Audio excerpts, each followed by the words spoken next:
Jimmy Butler and the Miami Heat are officially in the hot seat. You see, Kevin Durant, he requested a trade from the Brooklyn Nets, and he chose the Phoenix Suns or the Miami Heat as his primary destinations. So that then and there, not even only made us a potentially title contender, but it almost guarantees us a trip to the NBA Finals. The Boston Celtics, they ended up getting some nice pieces this offseason, so the Miami Heat needs to find some kind of way to up them, because they ended up getting Malcolm Brogdon, then ended up signing Danilo Gallinari.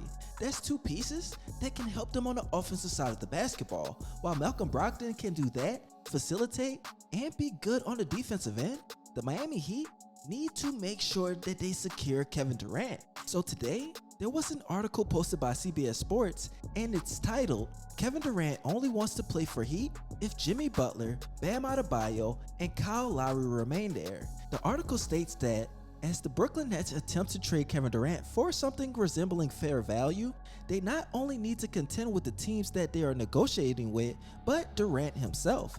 He has offered two teams, the Miami Heat and the Phoenix Suns, as preferred destinations. Here's where things get complicated. Durant reportedly only wants to go to the Heat if most of their team is kept intact. According to The Athletic, Durant would only play for the Heat if he could do so alongside Jimmy Butler, Bam Adebayo, and Kyle Lowry. Considering what little assets Miami would have to offer the Brooklyn Nets, aside from those three, a Heat trade now appears somewhat unlikely. We can safely say that Butler was never on the table. Lowry is valuable to a contender only, so if Adebayo isn't available either, what could the Miami Heat offer?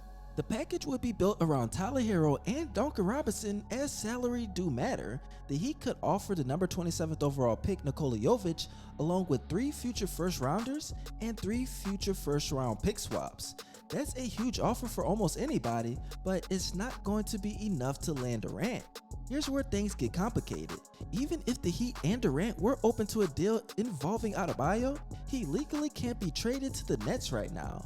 Teams are not allowed to have multiple players on designated rookie contracts that were acquired via trade, and the Nets already have Ben Simmons. Last and not least, the article states that the Suns would have to give up quite a bit to get Durant as well, but if they could do so without sacrificing Devin Booker or Chris Paul, they'd likely still have enough to entice the former MVP.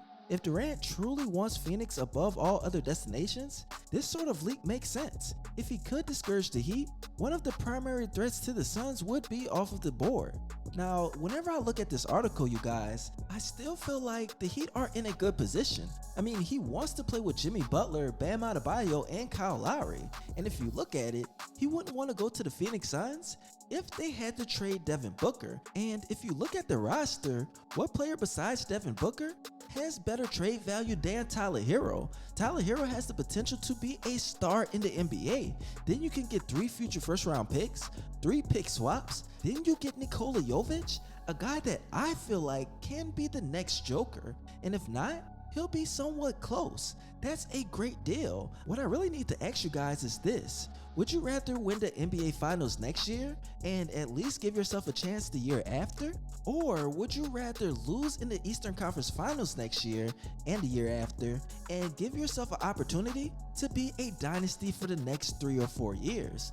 Now you guys, don't forget to smash that subscribe button or smash that like button, because I'm giving you constant Miami Heat updates. But back to what I was saying, I feel like Kevin Durant, he will be that guy that can make you a win now team.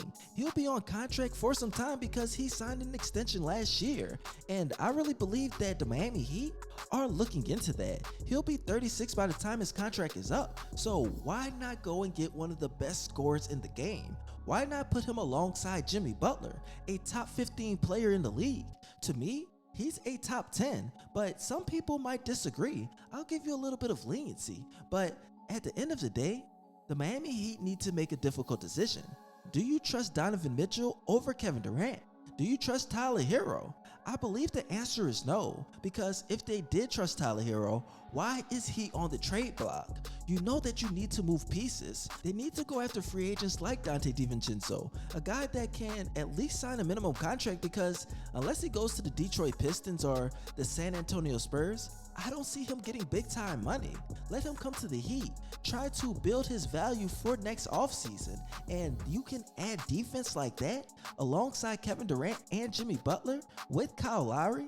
I'm not the biggest Kyle Lowry fan anymore, you guys, but if Kevin Durant wants that, then you have to try to get that trade with the Brooklyn Nets. But you guys let me know what you think in the comment section.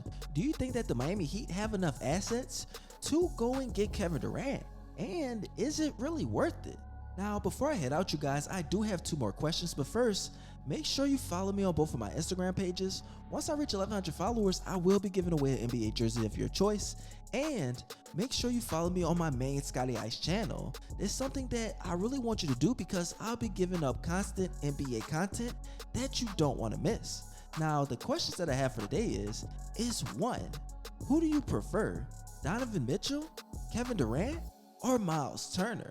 To me, I'm going straight up KD just because he can give you buckets. Of course, Donovan Mitchell is younger, but I feel like Kevin Durant can at least put you in title contention or tip the needle at least for the next 2 seasons. Even if Kyrie Irving does join LeBron James and Anthony Davis, I just feel like the Miami Heat is the better team. I just feel like the Miami Heat would need to pick up some free agents that's younger that can hustle on every single possession, and that'll be all she wrote. Now, the second question that I have for today, you guys, is what team you think made the best moves in free agency so far? To me, it's the Boston Celtics. A lot of people have been saying Malcolm Brogdon is always injury prone, but I know his game. I followed him ever since he played with the Milwaukee Bucks, and the guy is a beast on the offensive and defensive side of the ball. If they had him going against the Golden State Warriors, then I would have the Boston Celtics in 5 games in that series.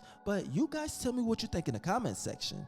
And as always, don't forget to smash that like button, smash that subscribe button, and this your boy ScottyIce, aka Baby Brian. And you already know, I'm out.